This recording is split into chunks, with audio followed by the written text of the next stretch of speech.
தெரியுமா? காய்கறியை ரொம்ப அழகா சொல்லுவார். காய் குழம்பையும் கறி குழம்பு மாதிரி செய்யணும் அப்படின்னுவாரு.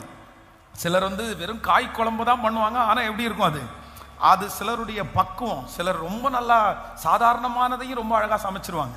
அப்போ இந்த இடத்துல என்ன அப்படின்னு சொன்னா, இந்த ஏசா வேட்டையாடுகிறவன் மட்டுமல்ல, எப்படி பண்றவன், வேட்டையாடுகிறத ருசியா சமைக்கிறவன். ஏன்னா ஏற்கனவே அவங்க அப்பாவுக்கு இந்த பிள்ளை ருசி உள்ளதை சமைச்சு கொடுத்து என்ன இருக்குது, பழக்கம் இருக்கு. அதனாலதான் என்ன சொல்றாரு அப்படின்னு சொன்னா, எனக்கு 2 கண்ணும் தெரியல, ஆனா நாக்கு எப்படி இருக்குது. வயசானவங்களுக்கு பொறுத்த வரைக்குமே பாத்தீங்கன்னா, இந்த நாக்கு மட்டும் நமக்கு மரணம் அடையாது. சரீரத்தில் எந்த அவயவம் வேணாலும் செத்து போயிடலாம், ஆனால் நாக்கு மட்டும் என்ன, அந்த ருசி.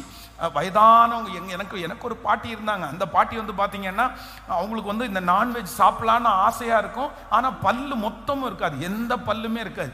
அப்போ எங்கிட்ட கேட்பாங்க, ஏதாவது எப்போ சிக்கன் இருக்கும்போது எனக்கு கொஞ்சம் தருவியா அப்படின்னு கேட்கும்போது, நான் என்ன பண்ணுவேன்னா, அவங்களுக்கு இந்த வெத்தலை பாக்கு போடுறதுக்குன்னு ஒரு உருண்டையாக ஒன்று வச்சுருப்பாங்க, கல் வச்சு தள்ளுறதுக்கு. எப்போவுமே வெத்தலை பாக்கு உள்ளே வச்சு நச்சு வாயில் போட்டு, அவங்க பழைய ஆட்கள் தானே, எப்போ பார்த்தாலும் இந்த வெத்தலை போட்டே இருப்பாங்க.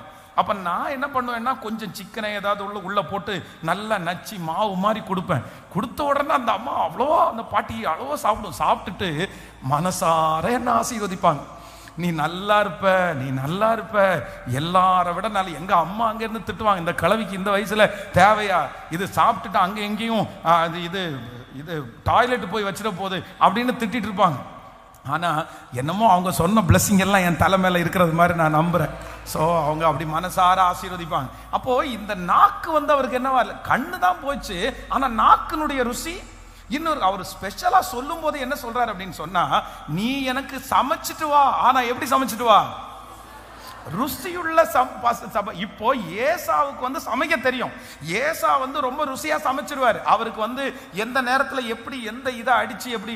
பொதுவாக இந்த காட்டில் முயலை எல்லாம் பிடிக்கிறவங்க இருப்பாங்க தெரியுமா, அவங்க ரொம்ப அழகா சமையல் பண்ணுவாங்க, சுட்டு கொடுப்பாங்க பாருங்க, அதெல்லாம் ரொம்ப டேஸ்டா இருக்கு. ஆனா இந்த யாக்கோபை பொறுத்த வரைக்கும் இவருக்கும் சமையலுக்கும் சொல்லுங்களேன் ரொம்ப தூரம். இவருக்கு என்ன தெரியாது, இவருக்கு சுத்தமா எதுவுமே. இந்த அம்மா சொல்லுவாங்க, எடுத்துட்டு வாடா, இந்த மீனை கழுவிட்டு வாடானா கழுவிட்டு வந்துருவாங்க, இந்த காய்கறியை கழுவிட்டு வானா ஆமா, வாங்கிட்டு வானா அப்படியே வாங்கிட்டு. இந்த மாதிரி தான் எடுபடி வேலை தான் தெரியுமே தவிர, இவருக்கு ருசியுள்ள பதார்த்தமா சமைக்க தெரியாது. ஆனா இப்ப அப்பா ஆசீர்வதிக்கிறதுக்கு அப்பா வச்சிருக்கிற ரூல் என்ன ரூல், அப்பா ஆசீர்வதிக்கணும்னா அப்பா சாப்பிட்டா